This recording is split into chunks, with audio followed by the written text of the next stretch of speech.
Bonjour, en 79 après Jésus-Christ, l'éruption du Vésuve a brutalement consumé la riche petite cité d'Herculanum, plus proche du volcan que Pompéi. Au milieu du XVIIIe siècle, l'abbé Poggio a découvert dans ses ruines un vaste stock de rouleaux de papyrus, tous vitrifiés sous l'effet de la chaleur. Il s'agit de la plus grande bibliothèque privée connue de l'Antiquité, celle du beau-père de Jules César, qui avait à son service le poète et philosophe épicurien Philodème de Gadara. Ces cylindres, figés par le feu, sont hélas illisibles. L'abbé a bien tenté d'en dérouler certains, mais ils se fragmentaient et tombaient en lambeaux.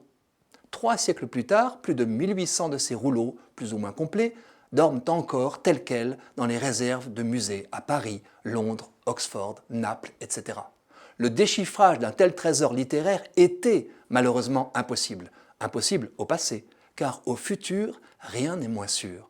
Et c'est l'intelligence artificielle, encore elle, qui s'y colle.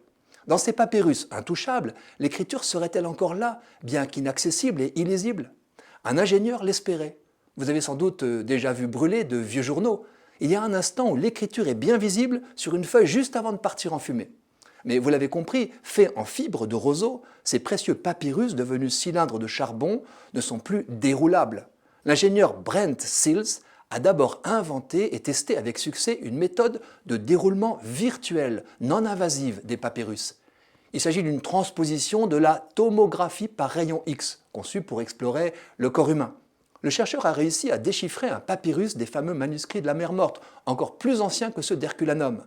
Mais pour cela, l'opération est plus compliquée, car ils ont été aplatis, écrasés ou froissés au cours du cataclysme. Brent Sills a donc sollicité l'intelligence artificielle pour dépasser l'obstacle des déformations qui empêchent de les scanner. Son équipe a déjà mis à plat virtuellement une 50aine de papyrus d'Herculanum. Mais comment lire sur cette surface noirâtre? Quand on intensifie le contraste, des mots apparaissent et on recherche aussi des molécules incluses dans l'encre. C'est hélas coûteux en temps et en hommes. Pour automatiser ce déchiffrage, les scientifiques utilisent des synchrotrons, instruments électromagnétiques géants qui fonctionnent par accélération à haute énergie de particules élémentaires.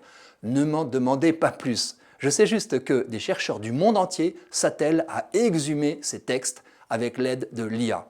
Quel paradoxe! C'est leur quasi-destruction qui les a sauvés. Sans l'éruption catastrophique, les fragiles manuscrits auraient pourri et disparu en quelques années. L'IA, que je critique tant, est en passe de ressusciter de précieux textes antiques qu'on pensait disparus à jamais, des inédits. On se surprend à regretter que ces vestiges aient été découverts trop tôt, quand on ne pouvait que les dégrader ou les détruire. Décidément, l'avenir est plus que jamais une machine à remonter le temps.